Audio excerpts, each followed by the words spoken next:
नमो अरहन्ताणं नमो सिद्धाणं नमो आयर्याणं नमो उवज्जायाणं नमो लोये सौवसाहुणम्।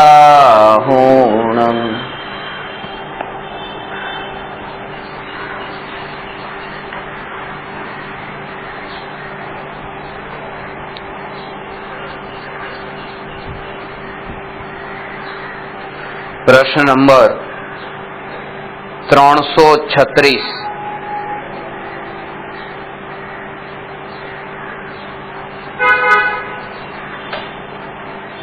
स्कंध કેટલા પ્રકારના હોય છે? કયા કયા?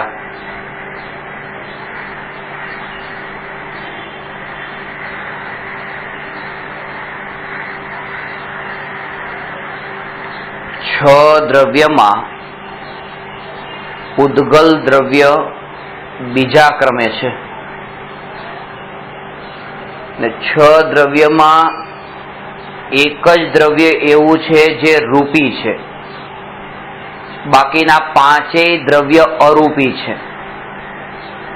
રૂપીનો અર્થ વિઝિબલ અને અરૂપીનો અર્થ ઇનવિઝિબલ એમ ન સમજવો। રૂપી નો અર્થ છે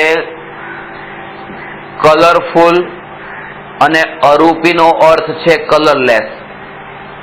આ બંને વચ્ચે ઘણું અંતર છે, કારણ કે જે કલરફુલ હોય એવી વસ્તુ પણ ઇનવિઝિબલ હોઈ શકે છે। કારણ કે જ્યારે આપણે કોઈ પદાર્થને વિઝિબલ અને ઇનવિઝિબલ કહીએ,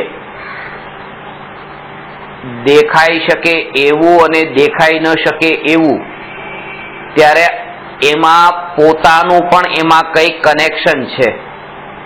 કારણ કે સામે વસ્તુ પડી હોય અને કોઈ વ્યક્તિને કહીએ કે ભાઈ તમને સામે પડેલી આ વસ્તુ ચાવી પડેલી દેખાય છે,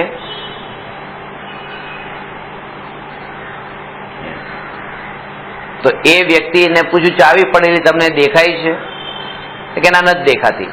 તો નથી દેખાતી। હવે એમની આંખ જે છે હવે થોડી નબળી છે તો નથી દેખાતું। તો એ વખતે જે એ ચાવી નથી દેખાતી એનો અર્થ એમ થોડો છે કે ચાવી જે છે એ કલરલેસ છે, એમાં રંગ તો છે, રંગ હોવા છતાં પણ એ આ વ્યક્તિ માટે વિઝિબલ નથી। એટલે વિઝિબલ ઇનવિઝિબલ એ બધા માટે અલગ અલગ હોય। જેવી બધાની આ જે આંખ ઇન્દ્રિયો, પણ વસ્તુમાં જે કલરલેસનેસ અને આ કલરફુલ, આ બંને વસ્તુ જે છે એ કોઈ બીજાના કારણે નથી, એ પોતાના કારણે છે, એનું પોતાનું સ્વરૂપ છે।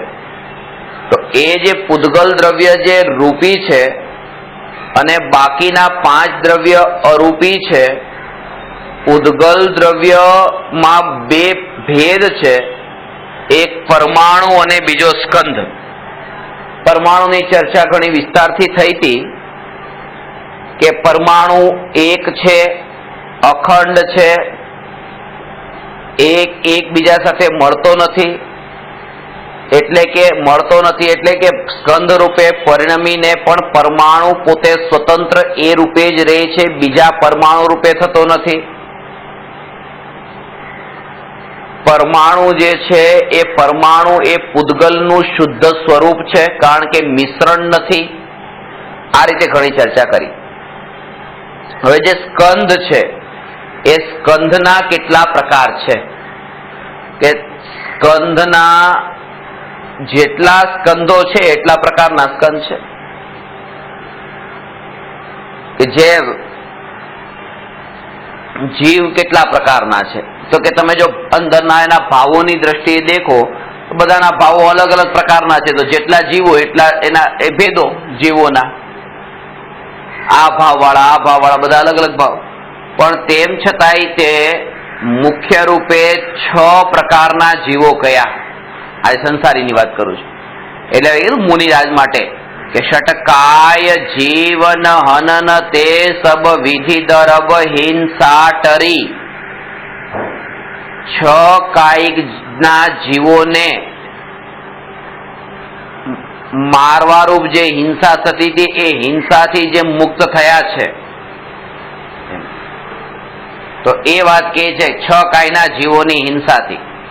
તો એમાં 6 ભેદ બતાવ્યા. 5 પ્રકારના એકેન્દ્રિય અને એક ત્રસ જીવ.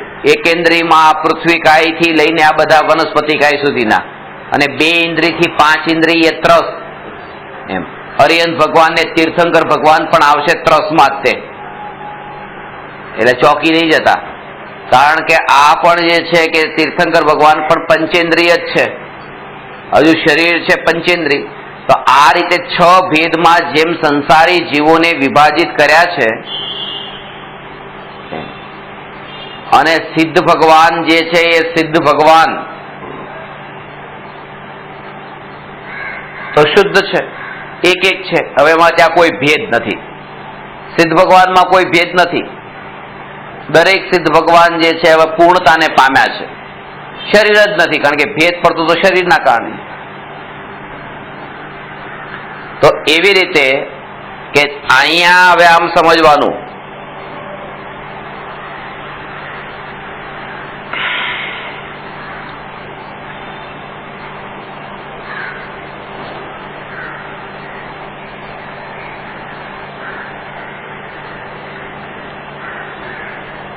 સિદ્ધ ભગવાન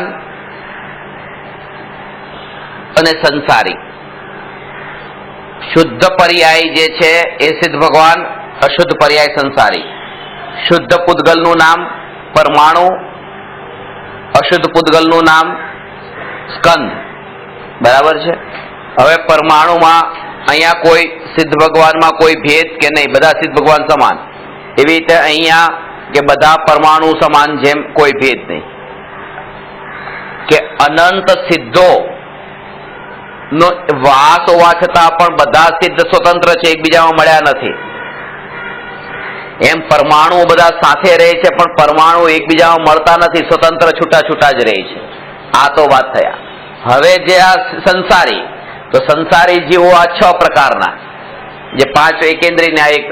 તો એવી રીતે આ જે સ્કંદ છે એ સ્કંદ 6 પ્રકારના છે. આમ તો અનેક પ્રકારના છે આત્રસ જીવો, પણ એને વિભાજિત કરવા છે આ સંસારી જીવો, એને મુખ્ય રૂપે વિભાજિત કર્યા છે 6 ભાગમાં. એવી રીતે આ સ્કંધોને વિભાજિત કર્યા છે 6 ભાગમાં. હવે એમાં જે 6 ભાગમાં વિભાજિત કર્યા, એના 6 પેલા નામ સમજીને પછી આગળ સમજીએ આમાં રહસ્ય શું છે, અને એનાથી ત્રિકાળી ધ્રુવ ભગવાન આત્માની અનુભૂતિ ને શું લાગતું વળગતું છે. મુખ્ય તો આ જ વાત, બધા ભેદો સમજીને.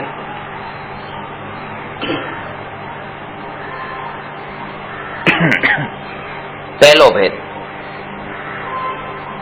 જે બાદર, બાદરનું બીજું નામ છે સ્થૂળ. તો બાદર પછી બીજું બાદર, ખાલી બાદર. ત્રીજું બાદર સૂક્ષ્મ. ચોથું સૂક્ષ્મ બાદર. પાંચમું સૂક્ષ્મ, અને છઠ્ઠું સૂક્ષ્મ. બહુ સહેલા છે. બાદર સૂક્ષ્મ 2 શબ્દ યાદ રહી જાય, થોડી ગોઠવણ કરતા ફાવે તો યાદ રહી જાય એમ છે.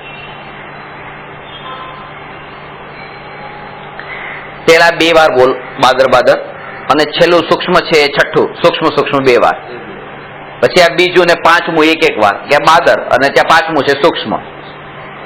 અને ત્રીજું જે છે એ ત્રીજું બાદ ઉપરથી ચાલુ થવાનું છે, એટલે બાદર સૂક્ષ્મ. અને નીચેનું જે છે એ સૂક્ષ્મ બાદર. પહેલા એ બોલવાનું છે જે નીચેના જે છે સૂક્ષ્મ, અને ઉપર જે છે 4થા નંબર ઉપર એ સૂક્ષ્મ બાદર, અને 3જા નંબર ઉપર બાદર સૂક્ષ્મ. આ 6 પ્રકારના સ્કંદ છે. બાદરનો અર્થ સ્થૂળ એટલે મોટું, એવી રીતે 6 સ્કંદો 6 ભાગમાં આ પૂતગલોને વિભાજિત કર્યા છે.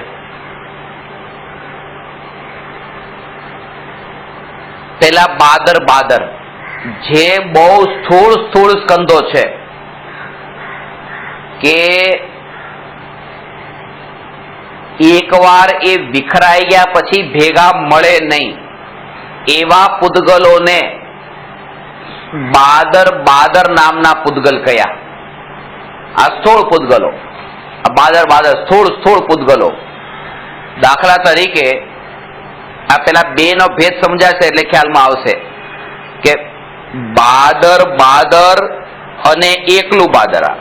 તો બાદરમાં પણ મોટા જ છે પદાર્થો અને બાદરમાં પણ મોટા પદાર્થ છે, પણ બેમાં અંતર એટલું છે કે બાદરમાં જે ખંડ થાય તો એ જોડાઈ ન શકે અને બાદરમાં એ ખંડ થાય તો પણ જોડાઈ શકે, એકમેક થઈ શકે. પંચાસ્તિકાયમાં આના ઉપર વિસ્તારથી ખુલાસો કર્યો છે.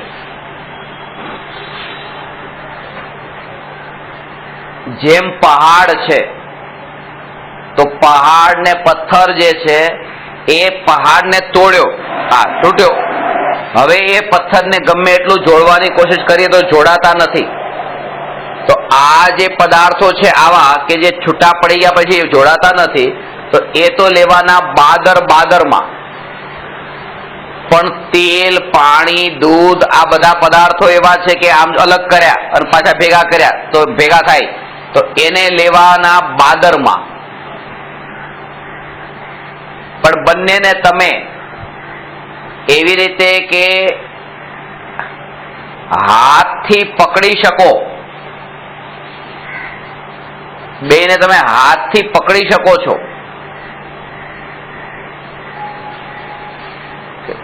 આ પણ પાણી પણ આમાં આવી ગયું અને પથ્થર પણ પકડ્યો. પણ ત્રીજો ભેદ છે બાદર સૂક્ષ્મ. એ પણ પૂતગલ છે, પણ એક એવું પૂતગલ છે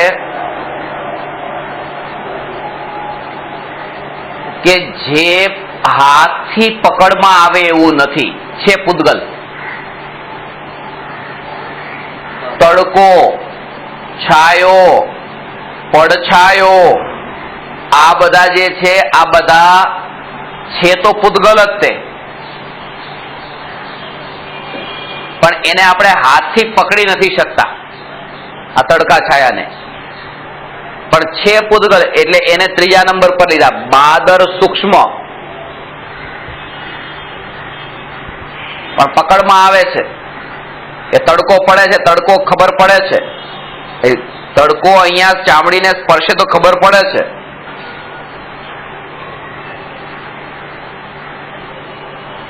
છાયો દેખાય છે, આંખેથી દેખાય છે છાયો.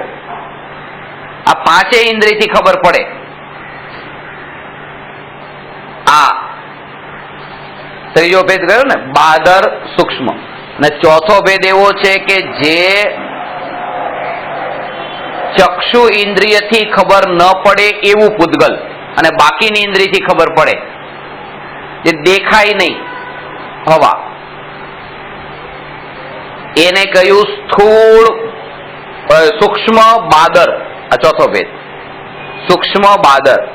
અને પાંચમું સૂક્ષ્મ કે જે ઇન્દ્રિયો વડે પકડમાં જ ન આવે, એ જે જ્ઞાનાવરણાદી 8 કર્મો છે એને કયા સૂક્ષ્મ.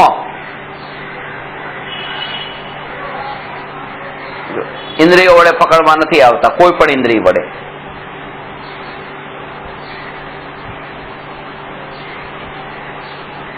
ખ્યાલમાં જ ના આવે. એટલા માટે એક પ્રશ્ન હતો ને કે ભાવ કર્મ અને દ્રવ્ય કર્મ એ બંનેમાં સ્થૂળ અને સૂક્ષ્મનો ભેદ પાડીએ તો કોણ સ્થૂળ ને કોણ સૂક્ષ્મ? આત્મામાં ઉત્પન્ન થતા રાગ અને દ્વેષના ભાવ એકે જીવના અને એક આ કાર્મિક મેટર કે જે આ કાર્મણ વર્ગણા જે આત્મામાં આવીને બંધાય છે એ. તો આ બેમાં સ્થૂળ કયું અને સૂક્ષ્મ કયું? મોટા ભાગે લોકો એમ જ સમજે છે કે આ કાર્મિક મેટર જે છે આ બધા સ્થૂળ છે અને આત્માના જે ભાવ બધા બહુ સૂક્ષ્મ છે. હકીકત એ છે કે આત્માના ભાવો સ્થૂળ છે અને આ કારમણ વર્ગ વગરના કર્મો 8 કર્મ એ બહુ સૂક્ષ્મ છે. આ સ્થૂળનો કહેવાનો મતલબ આ દેખાય એવી રીતે વાત નથી, પણ આ પકડમાં આવે એવા છે એમ કે ક્રોધ આવ્યો એ ખબર પડે છે, ક્રોધ ઠંડો થઈ ગયો એ ખબર પડે છે, પણ એ વખતે કયા કર્મ આવી ગયા તો ખબર જ નથી પડતી. એ અપેક્ષા એને સૂક્ષ્મ કયા છે કર્મોને. પણ કર્મો પણ ત્યાં અનંત પૂદગલ પરમાણુના પિંડથી આ આખું સ્કંદ છે એ કર્મો 1-2 પરમાણુ નથી. પણ છઠ્ઠો ભેદ છે સૂક્ષ્મ સૂક્ષ્મનો. કર્મમાં તો અનંત પૂદગલ પરમાણુનો જથ્થો છે.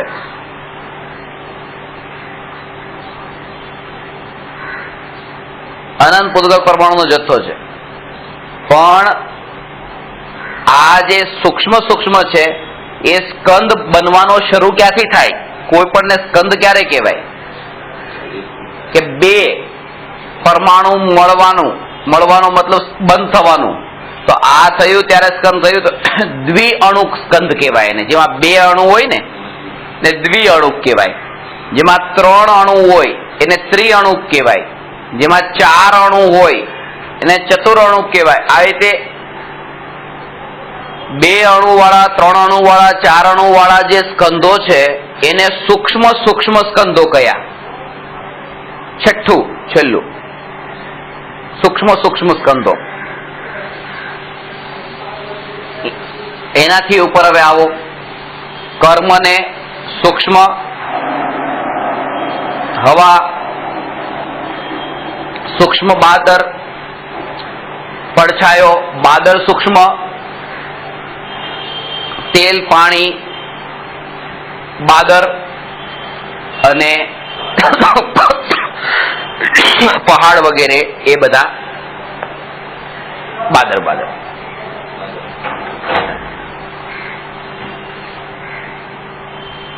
આ બધા પૂદગલના ભેદો એટલા માટે સમજાવ્યા છે અને આ ભેદથી એ બતાવવા માંગે છે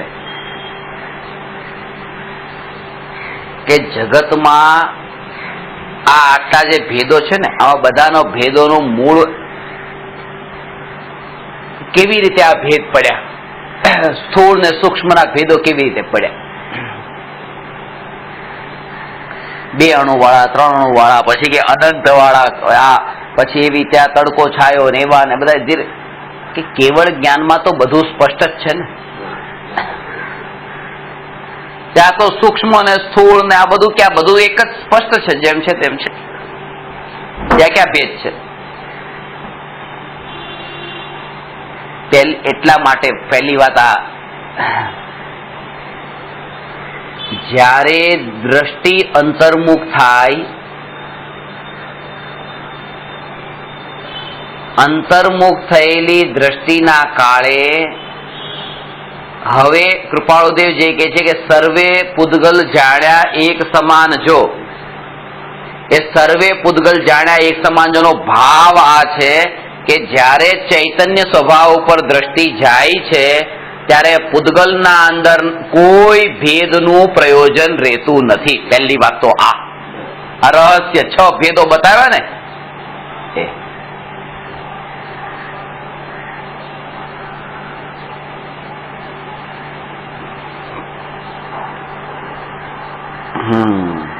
આજે ફળથી જેમ વાત કરી કે અહીંયા સોનું રહેલું છે તો એ સોનું પડ્યું છે તો સોનાની મહિમા વધારે આવે ને બાજુમાં માટી છે એની મહિમા ઓછી આવે છે. કેમ?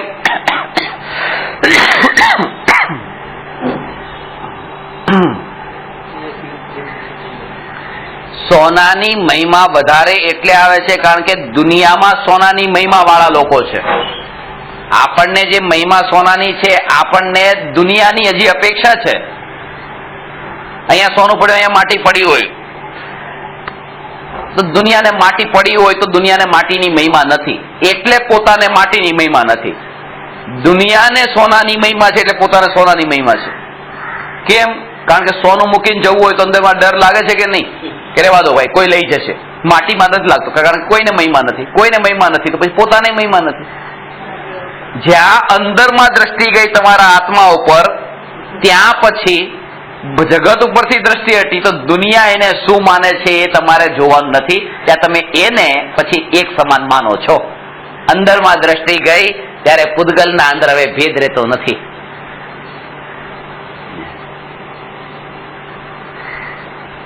જગતમાં એ ગણાય છે, મહિમા એની ગણાય છે, અને જગત ઉપર દ્રષ્ટિ રહી કે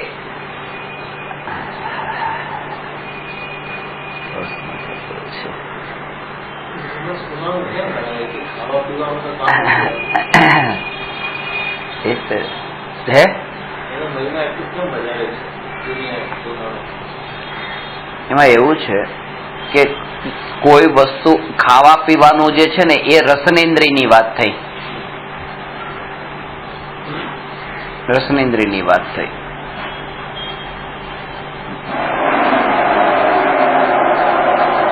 મુલાયમ સોફા છે એ કઈ ખાવા પીવાના કામમાં તો આવતો નથી, તો એ શું કામ વસાવવો છે ઘરમાં મુલાયમ સોફા? બેસવાના કામમાં તો આવે છે.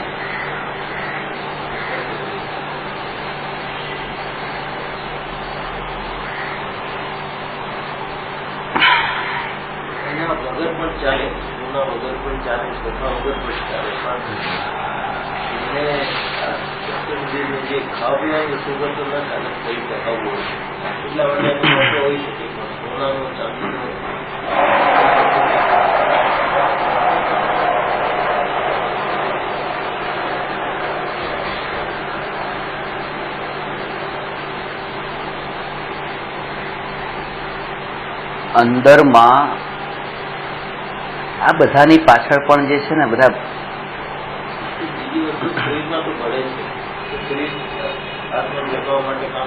એ જ રસ્તા પરથી સુંદર સ્ત્રી જાય છે, દેખવાનું કેમ ગમે છે? કોઈ ઘરે લઈ જવાની નથી, કઈ નથી, તો પણ ગમે છે કેમ? વૃત્તિ આ ચક્ષુ ઇન્દ્રિયના વિષયની વૃત્તિ એવી હોય કે રૂચે છે, આ વાસના એવી ભવભવની પડેલી છે. એવી રીતે આ સોનું ચાંદી પણ દેખવું રૂચે છે, આ ચક્ષુ ઇન્દ્રિયનો વિષય છે. એ ખાવા પીવાના કામમાં નથી આવતું, કઈ નથી. પણ તેમ છતાંય ત્યાં જે સ્ત્રીના સુંદર શરીરને દેખ્યું, હવે એનું જાડી છે, પાતળી છે, આ છે, તે છે, પણ તોય તે હવે ઘણી બધી સ્ત્રીઓ હોય પણ એમાં જાડી સ્ત્રી કેટલી હોય એ નથી દેખતા. પાતળીને દેખે છે તો આવીને દેખે છે, સુંદરને દેખે છે, કદરૂપીને નથી દેખતો, એ બધા જુવાનને દેખે છે, ગળીને નથી દેખતો. આ બધા ભેદો કેમ પાડી લે છે? કેમ ત્યાં જ નજર પહોંચી જાય છે? આ ભવભવની વાસનાઓ અંદરમાંથી બહાર નીકળી છે. એવી રીતે તે આ સોનું છે, સોનું તો સોનું જ છે. સોનાની એક વ્યક્તિ સોનું જે છે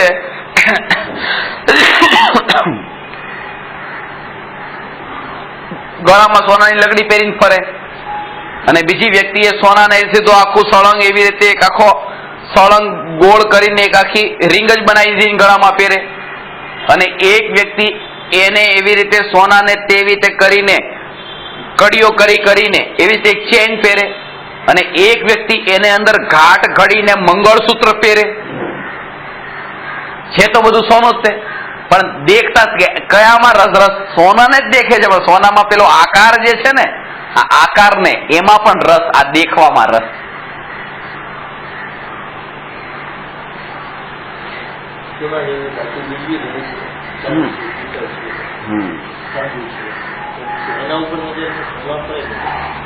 એ જ જો વસ્તુ એમાં એ છે, આમાં છે ને આની સાથેના ઘણા કનેક્શન્સ છે.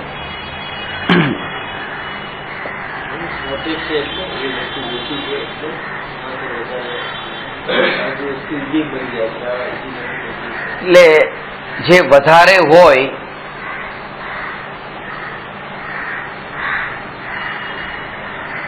એની પછી એટલી વેલ્યુ ન હોય, ઓછા હોય તો એની વેલ્યુ વધારે હોય.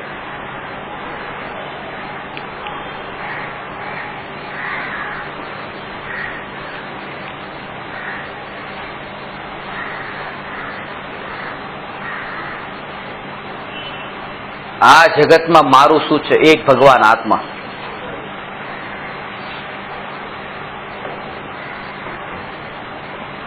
બીજું કઈ છે?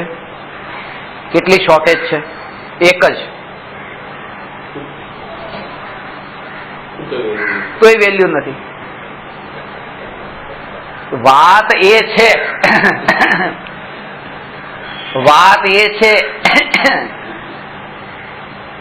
એ સોનું જે છે એ સોનાનું બજારમાં અત્યારે જે ભાવ ચાલે છે એ ભાવ વધારે છે, એનાથી પૈસા વધારે મળે છે, વધારે છેલ્લે આવશે વાત ત્યાં એ પૈસા વધારે મળે છે અને એનાથી ઇન્દ્રિયોના વિષયના ભોગો પાછા ખરીદી શકાય છે. આમાં અહંકારની જે પુષ્ટિ થાય છે, આ અહંકારની પુષ્ટિ બીજાની પાસે નથી ને મારી પાસે છે.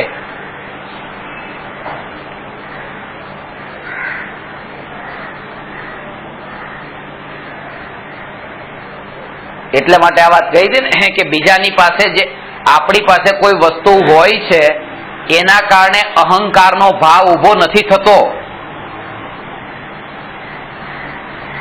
ધન સંપત્તિ પૈસા આ બધું આપણી પાસે છે એટલા માટે અહંકારનો ભાવ ઉભો નથી થતો. પણ અહંકાર તો ત્યારે ઉભું થાય કે જ્યારે બીજાની તરફ નજર ગઈ કે આવું જે મારી પાસે છે ને આની પાસે નથી, એટલે જે આનંદ આવતો હોય છે ને આ છે એટલાનો આનંદ નથી, પણ આ બીજા પાસે નથી એનો આનંદ ખાસ છે. દ્રષ્ટાંત આપ્યું ને આ 1 કરોડ ને હીરાની વીંટીનું. 1 કરોડની હીરાની વીંટી જે છે પોતાની હાથમાં પહેરવી એની આપણને આમ લાગે છે કારણ કે બીજા પાસે નથી. અને 1 કરોડ તો શું કહેવાય, કઈ નથી.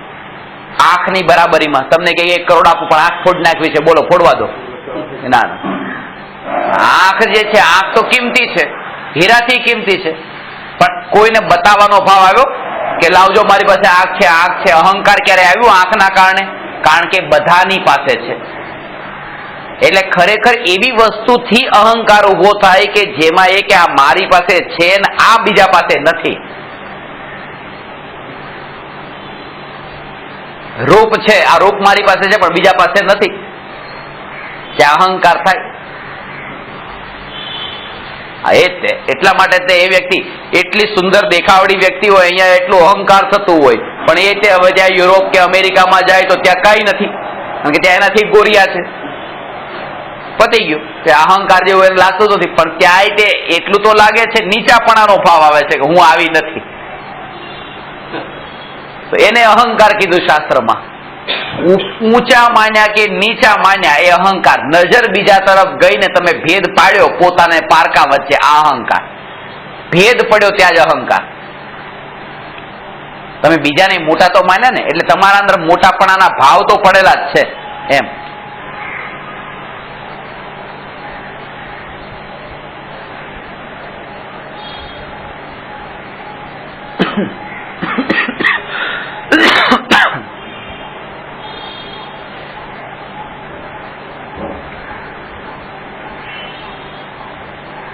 એટલે જેવી દ્રષ્ટિ સ્વભાવ સન્મુખ થાય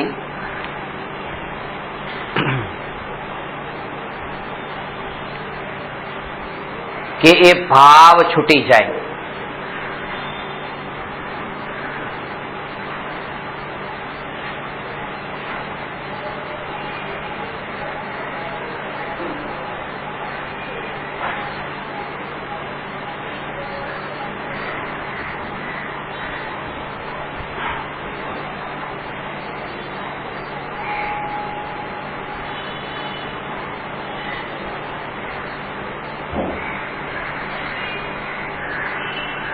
પૂતગલના ભેદોમાં આ સ્થૂળ છે ને આ સૂક્ષ્મ છે, આ બધા 6 પ્રકારના ભેદો છે. આ ભેદો પણ એટલે બતાવ્યા હતા અભેદ તરફ લઈ જવા માટે.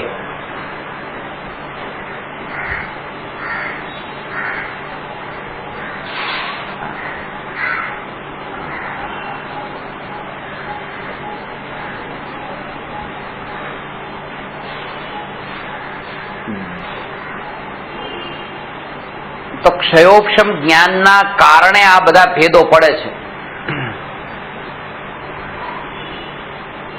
અને આ ઇન્દ્રિય જ્ઞાનથી ભેદ પડે છે. અને ઇન્દ્રિય જ્ઞાન જે છે આ જ્યાં સુધીમાં જ્ઞેયોની સાથે જોડીને દેખે છે ત્યાં સુધી એ ઇન્દ્રિય જ્ઞાનને જ્ઞાન નથી એમ કહ્યું, અને જ્ઞેયોથી છૂટું પાડીને એકલું ઇન્દ્રિય જ્ઞાનમાં પણ એકલું જ્ઞાન દેખે તો એ જ્ઞાન છે. આજે અત્યારે આપણે જે જાણીએ છીએ આ બધું જ્ઞાન, આ સ્પષ્ટ ખબર તો છે કે આ ખુરશી છે, ટેબલ છે, આ બધું જ્ઞાન કેટલું સ્પષ્ટ છે કે નથી. અત્યારે આ વિમાન જે છે, આ વિમાન આટલું મોટું દેખાય છે, આકાશમાં ગયા પછી નાનું દેખાય છે, એ જ વિમાન, એ જ આંખ છે, એ જ વિમાન છે. આ ઇન્દ્રિય જ્ઞાન છે. ઇન્દ્રિય જ્ઞાન આવું એનું નામ છે કે જેમાં અસ્પષ્ટતા હોય, સ્પષ્ટતા ન હોય. આ ઇન્દ્રિય જ્ઞાન છે. ચશ્મા વગર આવું દેખાય, ચશ્મા ચડાવ્યા તો બીજા ટાઈપનું દેખાય છે, ચશ્માથી નજીકનું દેખાય, ચશ્મા પહેલા તો દૂરનું દેખાય છે. આ બધું ઇન્દ્રિય જ્ઞાન એનું નામ છે કે જેમાં બહારના નિમિત્તો મળતા જ્ઞાનમાં વધઘટ થાય, એટલા માટે ઇન્દ્રિય જ્ઞાન એ જ્ઞાન નથી. પણ જેને બહારના પૂદગલ જ્ઞેયોને જાણવામાં રુચિ નથી રહી એ જીવ માટે તો આ જે સ્વભાવના અંદર ચાલવા વાળું જે કાર્ય છે, આ નિરંતર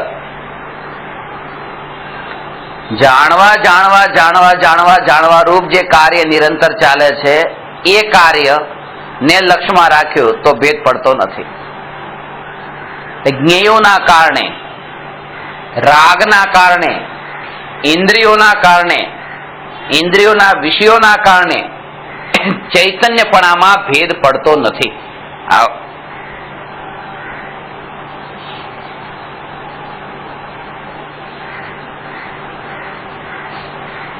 ચાર વાત કઈ. જ્ઞેયોના કારણે બીજું, રાગના કારણે ત્રીજું, ઇન્દ્રિયોના કારણે ચોથું, ઇન્દ્રિયોના વિષયોના કારણે. હવે નીચેથી ચાલુ કરો. ઇન્દ્રિયના વિષયો, ઇન્દ્રિયો, રાગ અને જ્ઞેય.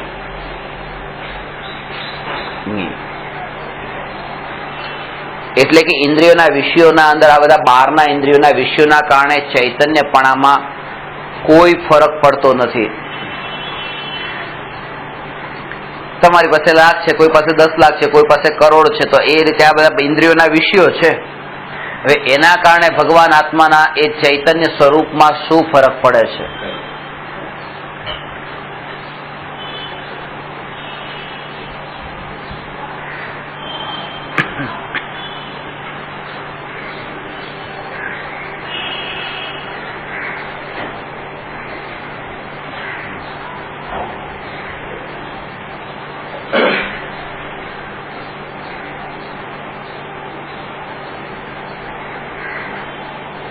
કોઈ ફરક પડતો નથી.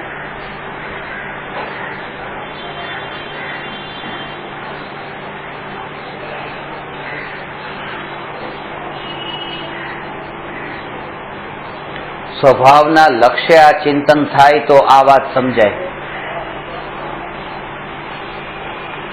હું ભગવાન આત્મા જે જાણનાર માત્ર છું ને આ જે સ્વભાવના લક્ષ્ય આના ઉપર વિચાર કરે તો એને સમજાય.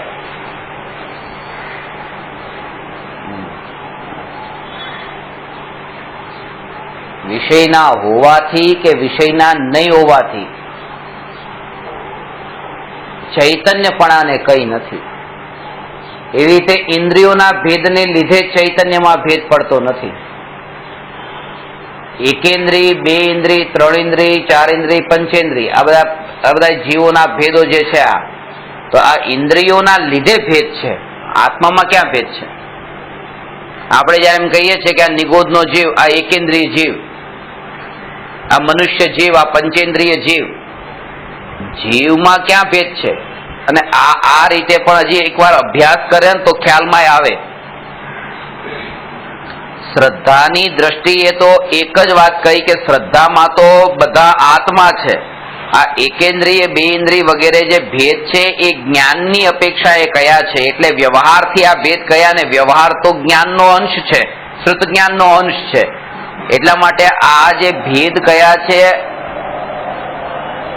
એકેન્દ્રી બેન્દ્રીના એ તો જ્ઞાનની અપેક્ષા એ કયા છે? દ્રષ્ટિમાં તો એક જ કે બધા જ પરમાત્મા રૂપે છે, ચૈતન્ય સ્વરૂપી આ એક વસ્તુ જ, એને તમે પરમાત્મા કહો, શુદ્ધાત્મા કહો, ત્રણ લોકનો નાથ કહો, આ બધા નામ.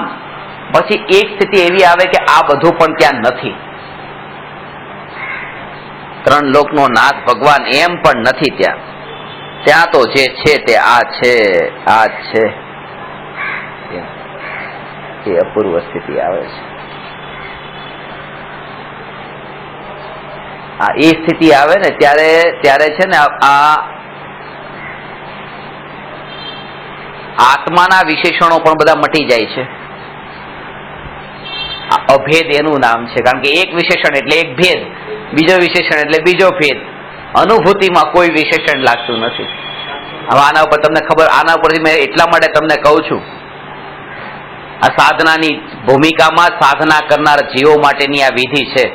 આ પૂતગલનું સ્વરૂપ એટલે લીધું છે કે નિર્વિકલ્પ અનુભૂતિના કાળે આ પૂર્વે જે પણ વિશેષણો ચાલતા હતા એ વિશેષણો જે છે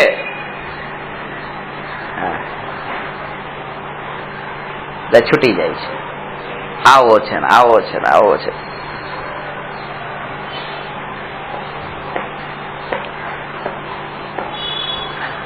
આ વિશેષણો છૂટી જાય છે અને એમાં પૂર્વ ભૂમિકામાં શું છે કે આ વિશેષણો ત્યાં એ રીતે લાગતા નથી અનુભૂતિમાં, પણ જે અત્યારની ભૂમિકામાં શું થાય કે હજી તો અત્યારની ભૂમિકામાં પૂતગલોમાં જે વિશેષણો લાગે છે એ બંધ થાય પેલા, આત્માના પછી છૂટશે. સમજાણું ને? આ બધા કારડો પૂતગલોના વિશેષણ બંધ થાય.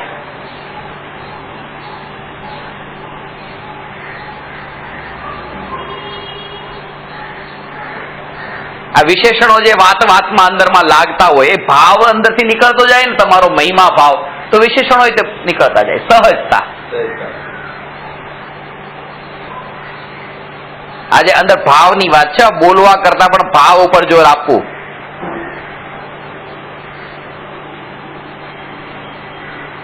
અને સામેવાળી વ્યક્તિના નથી કોઈ મતલબ પણ નથી, તોય આપણે આપણા વિશેષણ પોતાના ભાવની પૂર્તિ માટે કરીએ છીએ. જેમાં મામરો બદામનું કીધું, તમે એમ કીધું લો સાહેબ બદામ લેશો, આ કહેવાની ક્યાં જરૂર હતી કે મામરો બદામ લેશો? આ વિશેષણ.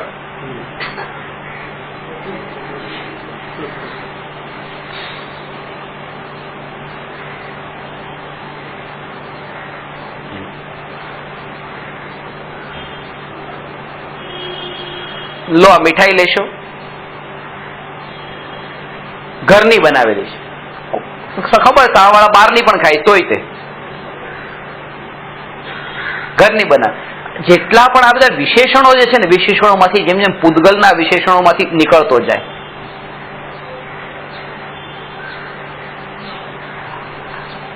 આ વિશેષણોથી નીકળતો જાય એટલે ત્યાં સહજ એઝ ઇટ ઇઝ જેમ છે તેમ, ભેદોમાં નથી પડતો. પેલા તો પૂતગલોના ભેદોમાંથી જે ભેદોમાં પડતો તો એ ભેદોમાંથી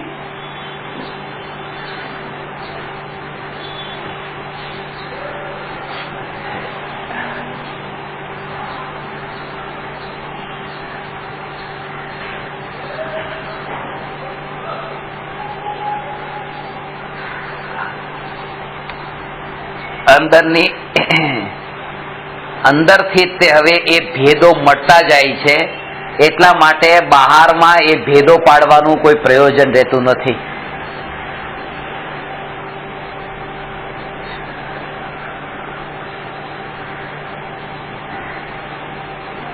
આ શોપીસ છે, દુબઈ થી લાવેલા છે, ઇમ્પોર્ટેડ છે. આગળ જે છે ને ઇમ્પોર્ટેડ,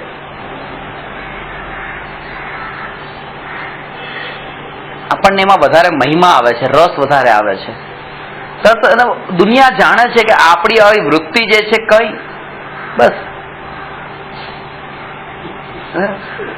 એ ભાવથી ખાતી હોતી. કેવું તમે અંદરમાં વિચાર કરજો, એક સફરજન પડેલું છે, સફરજન એ જ બિલકુલ સ્વચ્છ સફરજન, બિલકુલ એટલું સરસ મીઠું સફરજન ત્યાં પડેલું છે, અને બાજુમાં જે સફરજન એવું ઠીક છે નોર્મલ, પણ એની ઉપર સીધી એક ટીકડી એની ઉપર ચોંટાડી દીધી, એક્સપોર્ટ ક્વોલિટી, દીધું, બોલ ભાઈ કેટલા 20, 30, 50 વધારે આપી દા. સ્ટીકર છે, એક્સપોર્ટ ક્વોલિટી.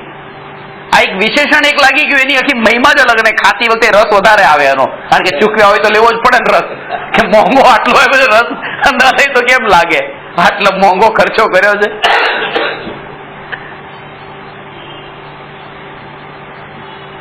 પછી પેલી ટેસ્ટ ન લાગે, પછી પેલી એકવાર તો મહિમા જે છે ને, આ એક ખાલી એક સ્ટીકર લાગતા તે કેવો ભાવ આવી જાય છે એમ. તો એ ખાલી કોઈ, અને આ દુનિયા ઓળખી ગઈ છે મેડ ઇન યુએસએ, તરત જ મહિમા આવી ગઈ. હા, મેડ ઇન યુએસએ. પછી ભલે ને ઉલ્લાસનગર સિંધી એસોસિએશન હોય તોય શું ફરક પડે, પણ મેડ ઇન યુએસએ સ્ટીકર જે લગાડેલું છે એ દેખતા મહિમા આવે છે. અને એકવાર ખબર પડી ગઈ ને કે આવું પણ થાય છે, યુએસએ નો મતલબ આ પણ થાય છે, મહિમા નીકળી ગઈ. એ એનાથી નીકળી. પણ વાત એ છે, આ તો આના કારણે, હજી સમજો આના અંદર, આ જગતનું સ્વરૂપ જે છે આ ખબર પડી, નકલી સ્વરૂપ, તો હવે એની મહિમા મટી ગઈ. પણ હજી અમેરિકાના અંદર જાય ત્યાંથી લઈ તો હજી મહિમા છે જ તે, કારણ કે ચૈતન્યના આશ્રય વિના એક પૂતગલની પર્યાયમાંથી કદાચ મહિમા છૂટે તો બીજામાં ડાયવર્ટ થાય, પણ ચૈતન્યનો આશ્રય હોય તો બધેથી છૂટે. એને વૈરાગ્ય કયો છે, સહજ ભાવે બધી છૂટી જાય.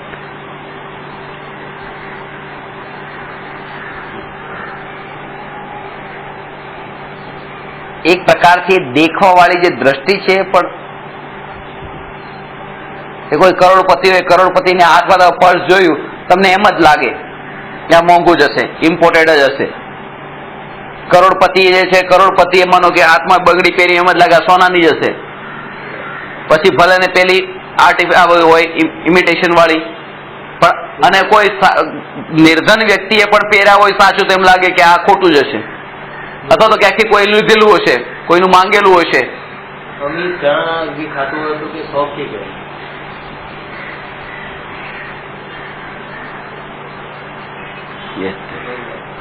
એટલે આ જે દ્રષ્ટિ જે છે ને પૂતગલના ભેદોમાં ક્યાંય નહીં. સારાનો આજના આખા વ્યાખ્યાનનો સાર આ છે કે ભાઈ, જ્યાં સુધી પૂતગલના વિશેષણો છૂટતા નથી ત્યાં સુધી ચૈતન્યના વિશેષણો છૂટતા નથી, અને ત્યાં સુધી નિર્વિકલ્પ અનુભૂતિ થતી નથી.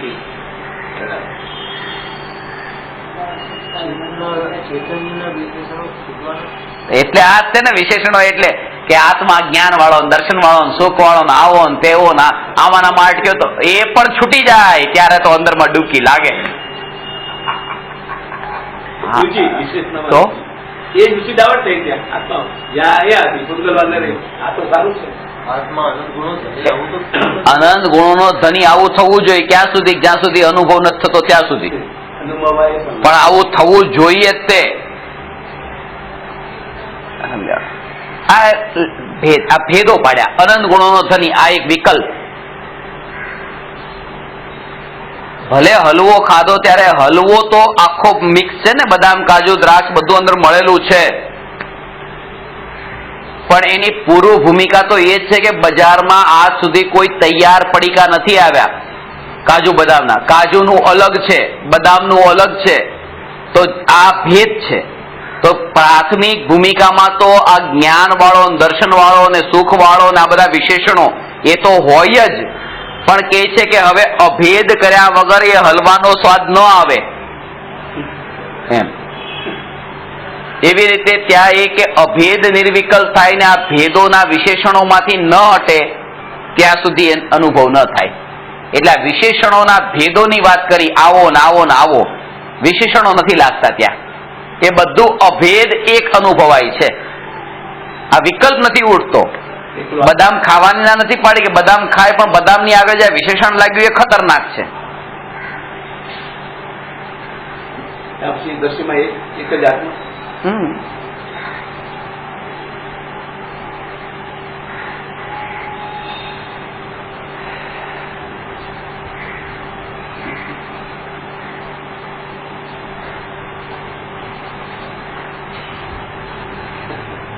અહીંયા તમને લાગતું હતું કે આપણે કરવા જેવું છે, એવું લાગે છે કે આ ખતરનાક છે, આ કેટલું ખતરનાક છે, અટકાવનાર.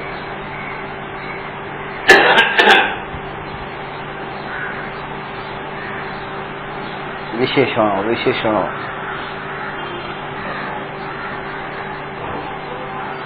બધા વિશેષણો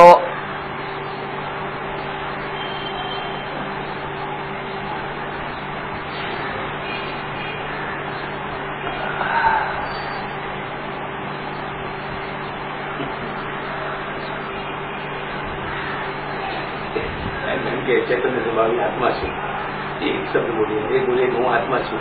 આમાં લાગે ચેતન્ય સ્વભાવી આત્મા બોલ્યો એટલે કે બહુ સારી બરાબર છે. એ જ છે, બોલવા માટે તો ચૈતન્ય સ્વભાવી આત્મા જ બરાબર ઊંચું છે, એ સત્ય જ છે. બોલવાનું છે ને એટલે આત્મા કરતા તો ઊંચું એ જ છે. અનુભવમાં આત્મા છું બસ એ ઉત્કૃષ્ટ છે, કારણ કે ત્યાં ભેદ નથી. બોલવા માટે તો વાત બરાબર જ હતી, કારણ કે આ હજી એ લેવલ છે, હજી તો બોલવાનું સાંભળવાનું ચાલે છે. એટલા માટે એ કેપ્સ્યુલ ની અંદર જે બધું અંદર ભરેલું પડ્યું છે ને ખોલીને પેકિંગ ખોલીને બતાવ્યું કે આની અંદર આ છે બધું, તો એની મહિમા આવે છે. ખાલી થેલી પડેલી હોય તો ખબર ન હોય કે અંદર શું છે, કે અંદર શું છે જ્યાં સુધી બતાવ્યું આ થેલી તમારી છે, રાખો તમારા માટે લઈને આવ્યો છું, પણ અંદર શું છે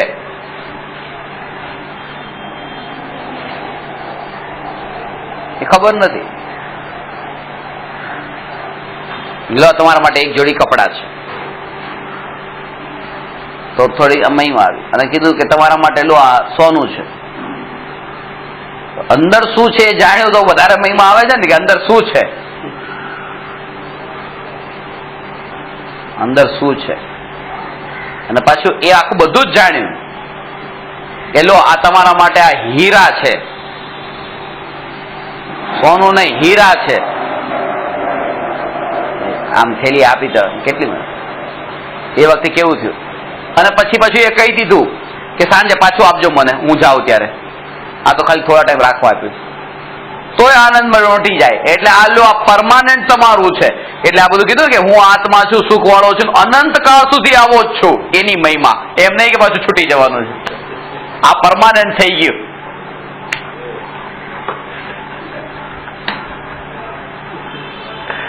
એ તો નિશ્ચિંતા થઈ ગઈ કે બસ હવે તો હું આ જ છું.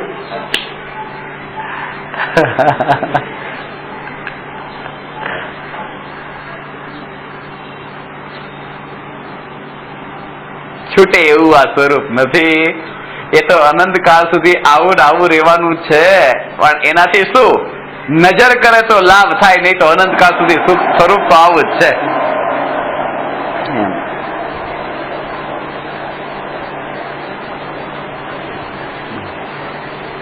નજર કર્યા વગર લાભ શું થાય?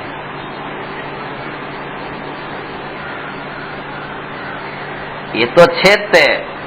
નજર ન કરી ત્યાં સુધી એ મહિમાવાન વસ્તુ જે પડેલી છે એનું પર્યાયમાં જે રસાસ્વાદન જે થવું જોઈએ એ ત્યાં થાય કેવી રીતે? કારણ કે દ્રષ્ટિ જ એના ઉપર ગઈ નથી. દ્રષ્ટિ એના ઉપર જ્યાં સુધી ન જાય ત્યાં સુધી આ ન પ્રગટ થાય એ સ્થિતિ.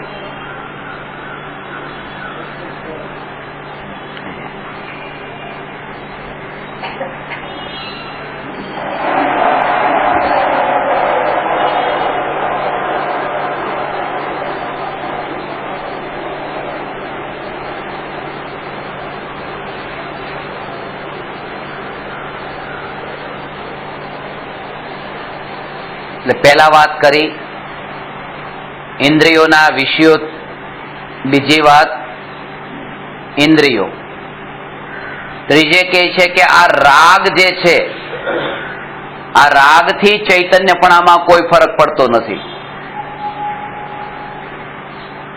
એનો અર્થ એ થયો કે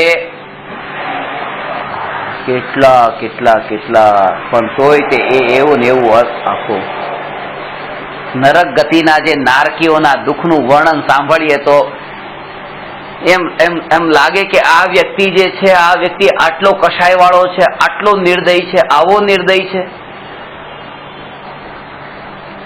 નારકીઓની નિર્દયતાને જ્યારે દેખે કે આવી નિર્દયતા એકબીજાને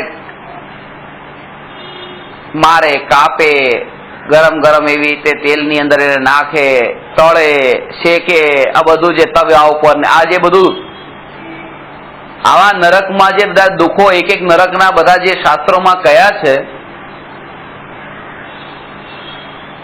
પણ આના ઉપરથી સમજવાનું એ છે કે આવા વિકારો રૂપે પણ આત્મા પરિણમીને પણ પોતે જાણનાર એ સ્વભાવ તો ટકીને જ રહ્યો. એ સ્વભાવી જે ભગવાન આત્મા જે છે એને અહીંયા 3 લોકનો નાદ કીધો છે. એટલે કે રાગની વચ્ચે ને દ્વેષની વચ્ચે રહીને પણ પોતે ચૈતન્યપણું એવું ને એવું રહ્યું. આ સ્વભાવની નજીક જઈને આ વાત છે. સ્વભાવની નજીક જવાનો અર્થ આ છે.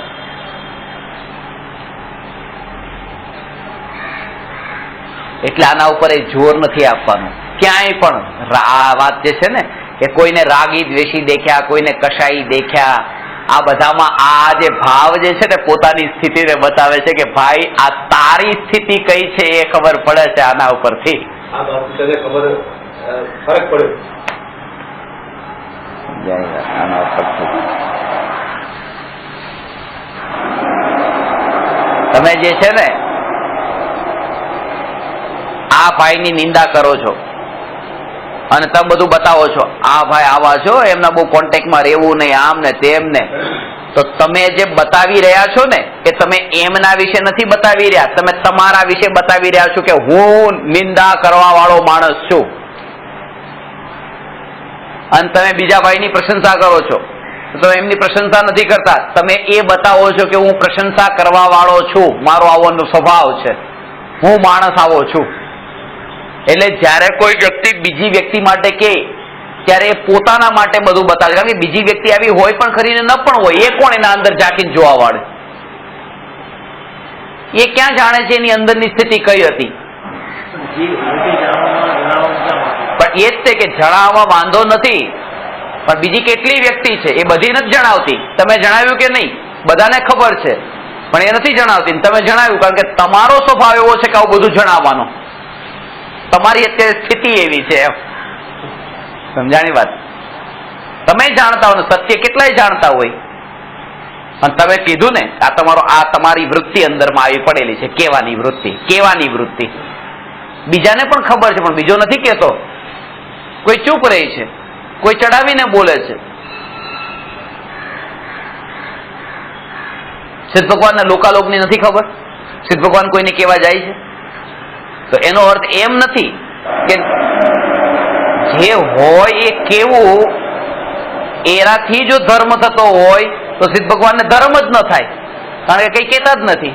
ધર્મની ડેફિનેશન તો એવી હોય કે જે બધામાં અપ્લાય થવા વાળી હોય. વાત એમાં એ છે કે જ્યારે પણ આપણે કંઈ પણ કરીએ છીએ પોતાની વૃત્તિને બહારમાં વ્યક્ત કરીએ છીએ, બીજું કંઈ નથી. આ જીવની દશા બતાવે છે. આ સમયસાર જે છે ને એ સમયસાર આત્માનું વર્ણન તો કરે જ છે, પણ કુંદકુંદાચાર્યની સ્થિતિ બતાવે છે કે આ જીવ આવી સ્થિતિમાં હતા કે આત્મા સિવાય બીજી કોઈ વાત જ નથી લખી. એ જીવની સ્થિતિ છે. એ વર્ણન જે કરે છે, વર્ણન ઉપરથી એ આત્માની સ્થિતિની ખ્યાલમાં આવે છે કે આ જીવને ચાલવું ફરવું આ તે વિહાર આહાર આદિના કાળે આ ચૈતન્ય તે આ જ વસી રહ્યો છે, એ સ્થિતિને બતાવે છે. વાંધો કઈ નથી. કોના ગુણગાન ગાવા જશો તમે? પહેલી જેને જાણતા એના ગાવાના, બરાબર. હવે આનો ઠેકો લઈ દો તમે, એનાથી કોઈ પામે તો વાંધો નહીં, બરાબર છે. કુંદકુંદાચાર્ય એ જ કામ કર્યું. મહાપુરુષોના ગુણગાન ગાયા. તમે ગાઓ મહાપુરુષોના. 63 છલાકા મહાપુરુષ હતા, 24 તીર્થંકરો હતા, ચક્રવર્તીઓ હતા, તો એમના બધા ગુણગાન ગાયા કે આવા વૈભવના અંદર રહીને પણ એ ભોગોને છોડનારા જ્ઞાનીઓ. ગાઓ ને ગુણગાન, ક્યાં ના છે. પણ તમે ગુણગાન ગાયા ત્યારે તમારી સ્થિતિની ખબર પડી ગઈ કે હજી તમારામાં આવા ભાવો પડેલા છે રાગના, હજી પૂર્ણ વિતરાગી નથી થયા. આ દશા એ બતાવે છે. કુંદકુંદાચાર્ય દેવ હજી મોક્ષ નતા પામ્યા ને વિતરાગી નથી થયા, એનું તો આ પ્રમાણ છે.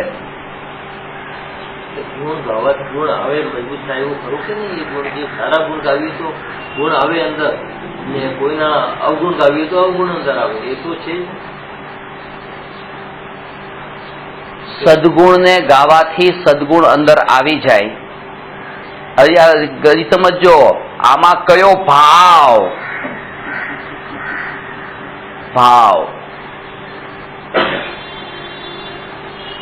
કેવા કેવા ગુણગાન ગવાય છે. ટીવી પણ બોલે છે, બધા ગુણગાન તો ગાય જ છે ને. ટીવી રેડિયો ગુણગાન ગાય છે કે નથી ગાતો? આ બધું. પણ આ જે ગુણગાન, જે સાઉન્ડ જે છે ને, ખાલી અવાજ, એનું નામ ગુણગાન નથી. અંદરમાં ભાવ કયો છે, અંદરનો ભાવ, એ મહત્વનો છે. પણ તમે આમાં મૂળ વાત મારી તમે સમજ્યા નહીં. હું જે તમને કહ્યું મૂળ વાત તો રહી જ ગઈ. એ મૂળ વાત એ છે કે તમે જે ગાન ગાવા એ ગાવ, ન ગાવ નહીં ગાવ, તમારે જે કરવું એ કરો. શું થાય ને ભલું થાય ને બુરું થાય મને નથી ખબર. હું તો એટલું જાણું કે તમે કોઈના વિશે બતાવો છો એ કોઈના વિશે નથી બતાવતા, તમે તમારી સ્થિતિને બતાવી રહ્યા છો કે મારી સ્થિતિ અત્યારે આવી છે.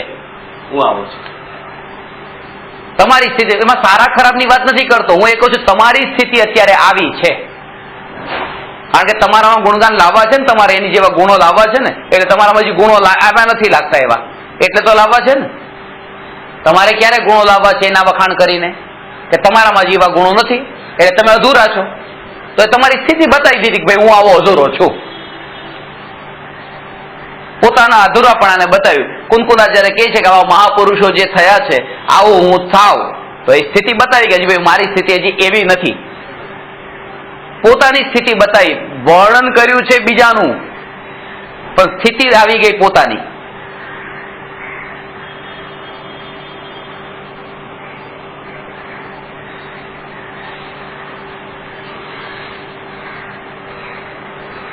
આના ઉપરથી શું કહેવાય છે? આ ભાવ, આના ઉપરથી મૂળ વાત જે છે ને, સાર રહસ્ય, એ તો નીકળી જ ગયું. એટલે થોડી વાર તમે ચૂપચાપ સાંભળજો, તમને ભાવ અંદરથી આવશે. આ પૂરું 10 મિનિટ પૂરું ચૂપચાપ સાંભળજો તો તમને પૂરો ભાવ આવશે આનો. આ જે રહસ્ય છે એ સમજવાનું છે. એ વચ્ચે ભૂલાઈ ગયું તો પાછું યાદ આવ્યું છે અત્યારે. એટલે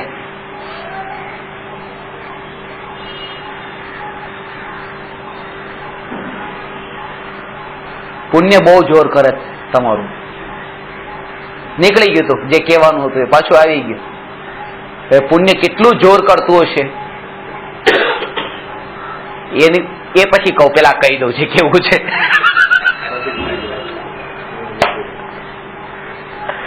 આ વાત એટલા માટે કહી છે કે જ્યારે તમે કોઈ જીવોના માટે તમારા ઓપિનિયન આપો છો, બોલો કે ઓપિનિયન આપો, બધું એક જ છે. ન બોલ્યા તો ઓપિનિયન તો અંદરમાં ચાલતો જ હોય છે, આ માણસ આવો છે. તમે બોલ્યા પણ નહીં, માનો ગુણગાન ન પણ ગાયા, અને કોઈ વિતરાગી પરમાત્માને દેખીને તમને ભાવ આવ્યો કે ઓ વિતરાગી, રાગ દ્વેષ રહિત, સર્વજ્ઞ, તો આવા મોહભાવ આવ્યા, એટલે તમારે તમારી સ્થિતિ બતાવી કે તમારો આત્મા હવે વિતરાગી ભગવાનનો ઉપાસક થયો ને રાગી દેવી દેવતાઓમાં નથી માનતો. તો આ જે તમારા આત્માની આવી સ્થિતિ છે, ગૃહિત મિથ્યા તો તમારું અત્યારે છુપી ગયું છે. હા, બસ મોડું પડ્યું છે.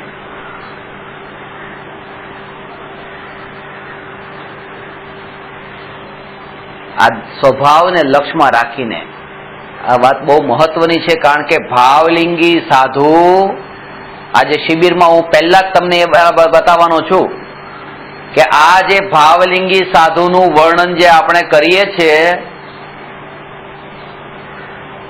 એમાં ખાસ ધ્યાન એ રાખજો કે જેને તમે સાધુ રૂપે દેખતા હો છો કે આ સાધુ છે અને એમની તમને નબળાઈઓ બધી દેખાય, અને એ નબળાઈ દેખાણી તો સમજવું આ તમારી નબળાઈ છે. કારણ કે દ્રષ્ટિ હજી એના ઉપર ગઈ બધા ઉપર. એટલે પળે પળે ધ્યાન રાખવું કે ક્યાંય પણ પરના ભાવોને લીધે પોતાના ભાવો મલિન ન થાય. જોર પોતાના ઉપર. આ સંભાવના ઘણી છે. આ પોતાની કસોટી કરવાની. રસ્તા ઉપર ચાલતા ચાલતા સાધુ તો આ કીધું મૌન જ વિહાર લઈને વિહાર કરે. એટલે ટોળે ટોળા અહીંથી ગલીની અંદર નીકળતા હોય, બધા વાતો વાતો વાતો વાતો વાતો ચાલુ ચાલુ હોય. ક્યાં ચારા જમીન દેખીને ચાલવાનું થાય?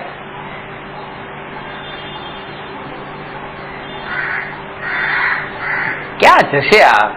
સંયમનો પ્રતિજ્ઞા ને પચખાણ લઈને આ રીતે ચાલવાનું ક્યાં જશે? આવો જે વિકલ્પ આત્મામાં ઉત્પન્ન થયો તરત જ લાગે આ પુરુષાર્થની નબળાઈ ઉપયોગ સ્વરૂપમાં કેમ લીન નતો મારા.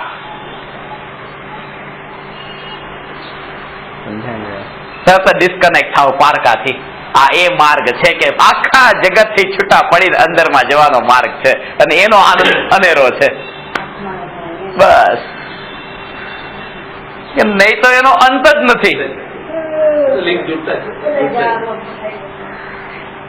એકમાંથી નીકળ્યા બીજામાં ફસાઈ જશે એમ કે આ સુધી તો અમને આ મળ્યું નતું, હવે તો આ વિતરાગી ભગવાનની વાણી કાનમાં પડી, આ ભગવાન આત્માની વાત કાનમાં પડી. પણ રહ્યા તો એના એ જ છે ને કે હજી કોઈને દેખો છો તો ભાવ થઈ જાય છે, આ જો ને ક્યાં જવાના, એ ભાવ થઈ જાય છે ને.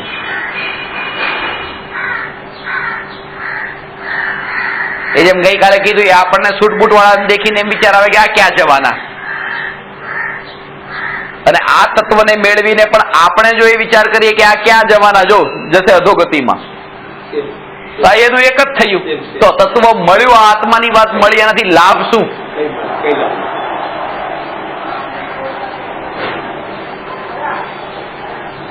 એટલા માટે પર બધા પરને એક જ કેટેગરીમાં પારકામાં મૂકીને આ રાગથી જુદાની વાત કરી.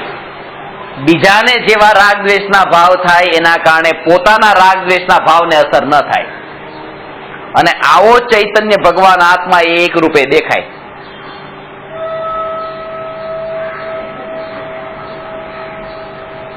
દ્રષ્ટિ આવી એ અપૂર્વ પુરુષાર્થ છે. ચાલતા ચાલતા પણ એને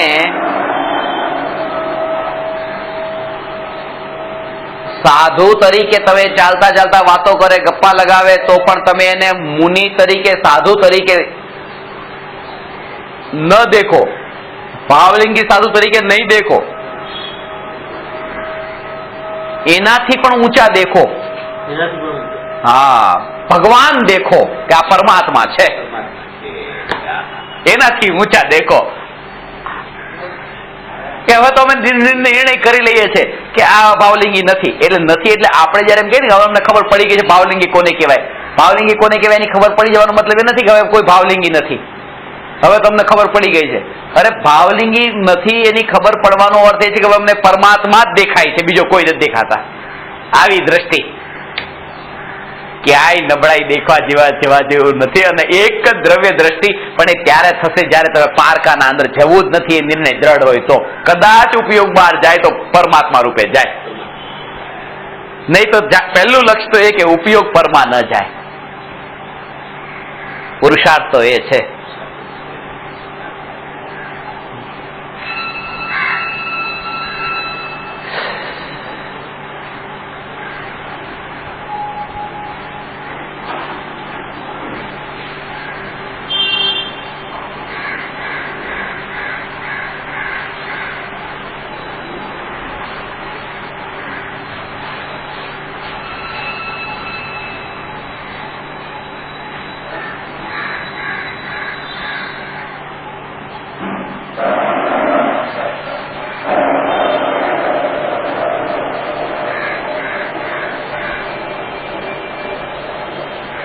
આવો આ માર્ગ છે. પણ રાગ દ્વેષ વગરનું જીવન આપણને ગમતું નથી. બધાને પરમાત્મા માનશું તો રાગ દ્વેષ કરશું કોના ઉપર? અને આ માર્ગ તો એવો છે કે આવા કસાઈ જીવોને પણ પરમાત્મા તરીકે દેખો. એવો અદા બહુ ઓછો રૂચે, જીવને બહુ ઓછો રૂચે. આવા સાંભળવા આવવું એ મહાપુણ્ય જોઈએ, મહાપુણ્ય જોઈએ. અને પછી બીજી વાર આવવું એના માટે હિંમત જોઈએ. ભલા છે ને આયા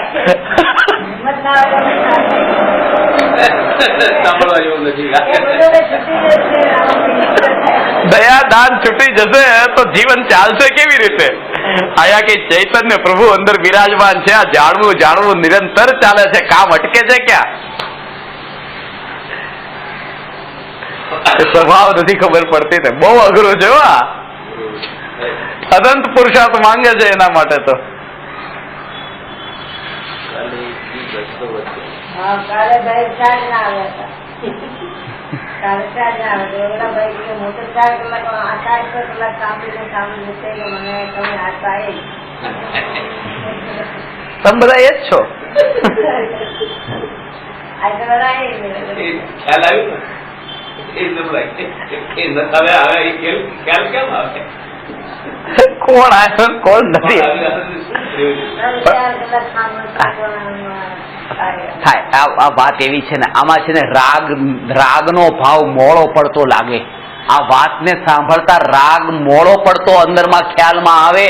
આ સાંભળતા કે જવા દો હવે, કોઈના ઉપર રાગ નથી કરવો, કોઈના પર કઈ નહીં, બધા પર આ ભાવ એવો મોડો પડતો લાગે. અને એ ભાવ મોડો પડતો લાગે, વિકલ્પ મોડો પડતો લાગે. વિકલ્પથી તો સંસારનો ભોગવટો છે 5 ઇન્દ્રિયના વિષયનો. આ વિકલ્પ જ નહીં હોય તો ભોગવીશ કેવી રીતે?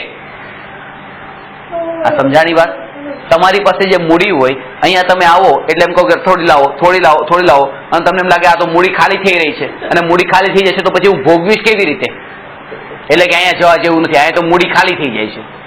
હવે અહીંયા તમે આવ્યા, તમારા વિકલ્પો મોડા પડતા જાય, વિકલ્પો ખાલી થતા જાય. અને સંસાર તો ભોગવવો છે 5 ઇન્દ્રિયના, પત્ની છોકરા આ તે બધું ભોગવવું છે વિકલ્પોથી. અને અહીંયા તો વિકલ્પો મોડા પડી જાય છે, તો એને ડર લાગે છે કે વિકલ્પો જ નહીં રહે તો ભોગવટો થશે કેવી રીતે? આ વિચાર એને આવે નહીં, અંદર ધરબાઈ ગયેલી વૃત્તિ પડી હોય આ અંદર માતે. એના ઉપર આખું ઓપરેશન કરીને તમે સમજશો ને તો એના પર વિષય એક લેવો છે કે આજે અંદર છુપી રીતે જે ચાલતું હોય છે, અંદરની વૃત્તિઓ જે અંદર ઇનબિલ્ટ હોય છે કેવી રીતે ક્યાં આપણે હજી પણ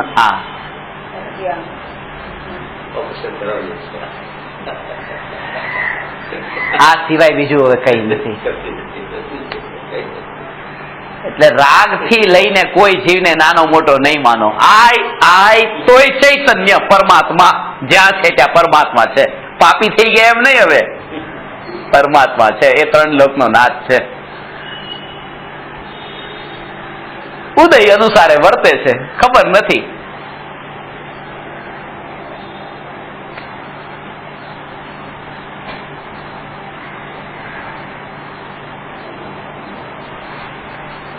જ્ઞાનીના ઉદયની વાત નથી, ઉદય અનુસાર વર્તે, બેહોશીથી વર્તે છે. જ્ઞાની જાગૃતિથી વર્તે છે. બેમાં આટલો ફરક છે.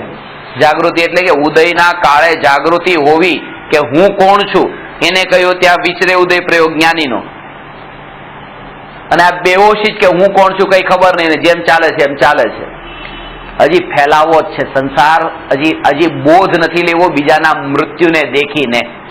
એ બોધ ક્યાં લેવો છે? ચેતીએ બસ એમ. તો જેમ આ રાગની વાત કરી, હવે જ્ઞેયોના કારણે ચૈતન્યને કોઈ ફરક નથી. કેવળ જ્ઞાનમાં અનંત જ્ઞેયો જણાય છે અને નિગોદિયા જીવને અક્ષરનો અનંતમો ભાગ જણાય છે. પણ તેમ છતાંય તે બંને જ્ઞાન જે ચૈતન્ય છે એમાં કોઈ ફરક નથી. કે ફરક તો જ્ઞેયોમાં છે ને જ્ઞેયથી જ્ઞાનનો કોઈ સંબંધ નથી. જ્ઞેય જુદું છે ને જ્ઞાન જુદું છે. એ અપેક્ષાએ કેવળી અને નિગોદ પણ સમાન છે. જ્ઞેયોના ભેદોને લીધે જ્ઞાનમાં ભેદ પડી જતો નથી. શું કામ કેવું છે? કોઈને કહેવાની વાત તો પછી કોઈને જોવાનું પણ નથી. હવે કહેવાનું વાત તો પછી. હમણાં આટલું જોયું કે ભાઈ ખુરશી ખાલી છે તો આ જોવું પણ દોષ લાગે. કેવું તો બહુ આગળની વાત થઈ ગઈ. તમારી વાત હવે બરાબર છે. બધું ચૂકાઈ જાય. શું કરે પણ આ બધું અંદર આ છે ને. આપણે હજી અત્યાર સુધી આપણો ધર્મ જ એવો હતો, બીજા સાથે ગ્રુપમાં સંઘમાં. આવે તો કે મને મજા આવશે, સારું રહેશે. આ એક જીવ તો વચ્ચે એને મેં ના પડે તો લઈ ના આવતા, કારણ તમે એના લીધે નહીં મારા અંદર કોઈ લઈ આવે.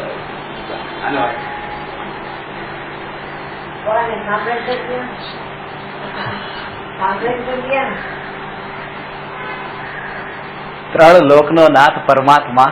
હે આવું છે.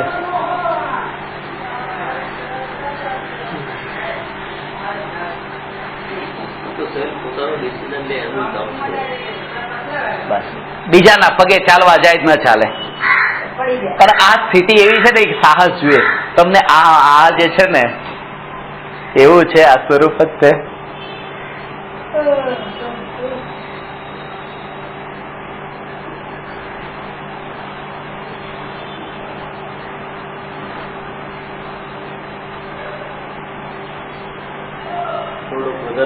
એને પૂછે ભાઈ કેમ છે નહીં બરાબર નથી તો પછી બીજા બી શીખી જાય છે પોતાનો નિર્ણય ના લે ત્યાં નિર્ણય તો પોતાનો જ નિર્ણય પોતાનો છે.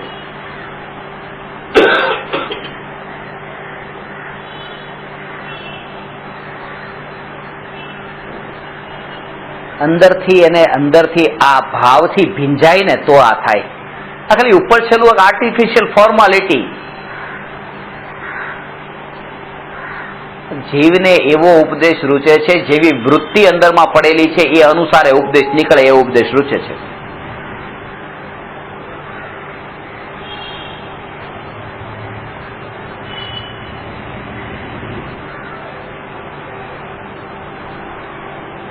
આ 6 પ્રકારના પૂદગલના ભેદ થયા, સ્કંધના ભેદ થયા. 336મો પ્રશ્ન થયો. હવે હજી પણ પૂદગલથી સંબંધિત પ્રશ્ન છે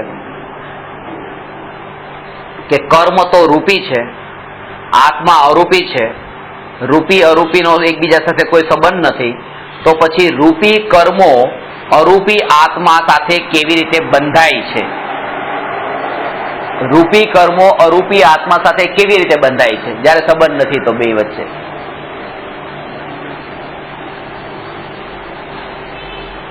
બંધ કેવી રીતે થાય છે?